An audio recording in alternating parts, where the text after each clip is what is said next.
Kahit si Jenny hindi niya tunay na pangalan sa malaking perang kapalit ng kanyang investment sa AdSense Corporation, isang online investment company. Nagtatrabaho noon si Jenny bilang manager sa isang kumpanya at dahil malaki raw ang mga nauna niyang kita sa AdSense, nag-resign na lang siya sa trabaho. Kumita kami nung una, yung pala pinadadama na lang kami. So napapansin namin bakit parang pinipili nila yung mga taong binibigyan nila ng commission. So parang pinapakita nila na kapag malakas ka magpasok, yung grupo mo malakas magpasok ng pera, ikaw bibigyan ka namin ng commission para in return magpapasok ka na magpapasok ng tao. Kaya dumami yung downlines namin hanggang 5,000 members talaga. Yun sa husband ko kasi, nung tumagal na, naging 7 accounts na siya. Pero ako 31 accounts, which is 46,500. Walang bumalik sa akin. From binary and PTC, wala man lang ni 5 bumalik sa akin. Magbabayad ng 1,500 bilang membership fee sa kumpanya.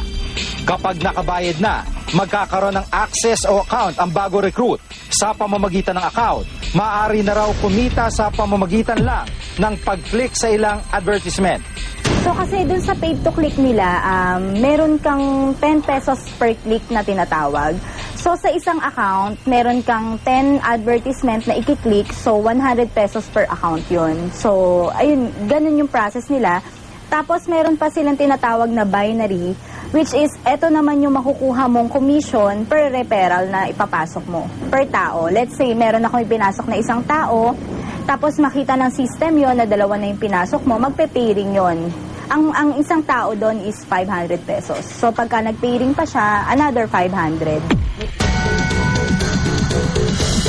Ang mas malaking problema ni Jenny, hinahabol na rin siya ng mga nirecruit niya sa AdSense. Kami yung binabalikan ng mga downlines namin kasi syempre wala naman silang idea kung ano nangyayari sa management. Nire-relay lang din namin sa kanila kung ano ba talaga yung mga nangyayari. Ano talaga clueless na kami nitong later part ng nangyayari sa company. Clueless na kami kung ano ba talagang, ano bang meron na, bakit ganon, hindi na kayo naglalabas ng commission. So yun, kawawa naman kasi sila, wala man lang sila natanggap ni piso. Nito lamang nakaraang linggo, naglabas ng notice ang SEC sa publiko para ipalam ang iba pang kainainalang investment companies bukod sa Aman. Kabilang dito ang Visioner 2020 na ni-raid kamakailan ng NBI sa Pagadian. AdSense Broker Corporation kung saan miyembro si Jenny. Is we communicate with SEC mismo. Humarap kami sa kanila. Now we made the minutes para ma-prove namin hindi scam. We're a legitimate business and we're selling products also, and we don't ask for investment or securities. Sinubukan rin naming tingnan ang ilang investment company na aktibo sa internet. Iba't iba ang kanilang offer. Sa advertisement na ito na makikita online, maaaring kumita ang sino man ng mahigit 5 milyong piso sa loob lamang ng 10 linggo o 2.5 buwan. Sinubukan naming kumausap ng isa sa mga recruiter. Ang kanilang sistema, magbabayad ng 50 pesos bilang membership fee.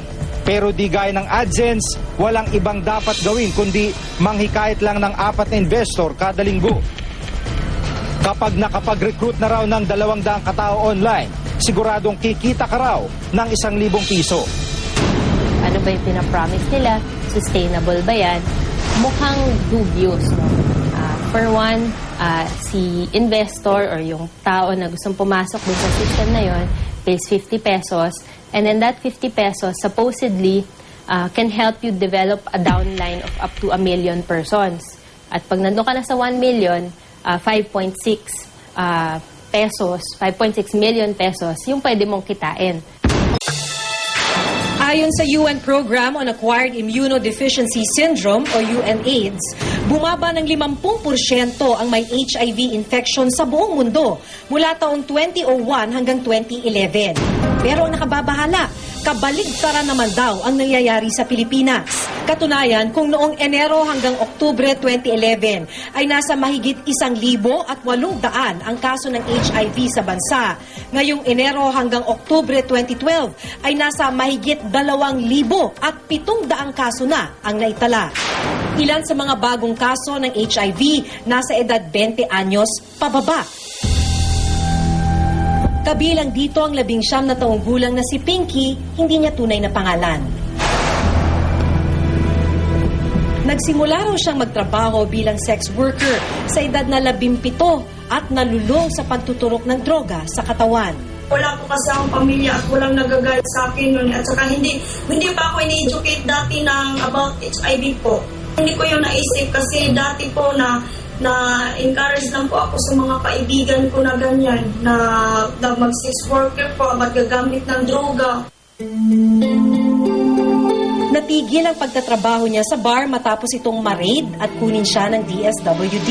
Pero matinding hinagpis ang naramdaman niya matapos malamang HIV positive sa edad na 18 taong gulang. Para sa tingin ko po, sa needles po, sa isang bahay ko po na pinapasukan ko po ay marami po kami, hindi lang po 200 na isang araw po. At saka yung needles namin, onti lang po, parang 10 lang. Isang mode of transmission o paraan na maaring mahawa ang isang tao ng HIV ay ang pagtuturok ng karayom na ginamit na ng isang taong HIV positive. Makukuha rin ito kapag nasalina ng dugo mula sa isang taong may HIV. Pero ayon sa DOH, ang pinakamadalas na paraan ng transmission o paghawa ng HIV sa Pilipinas ay sa pakikipagtalik sa taong may HIV infection. Sa tala ng DOH, pinakamataas na naitalang kaso ng may HIV ay tinatawag na MSM o Men Who Have Sex with Men. Sa 286 new cases ng HIV ngayong October 2012, 80% o 236 ay galing sa MSM population. Hindi natin mabiblame ang particular sector na nagsispread ng HIV. In fact, like I said, yung MSM community is very aware and is very educated about this, so they tend to be the ones who get tested sooner.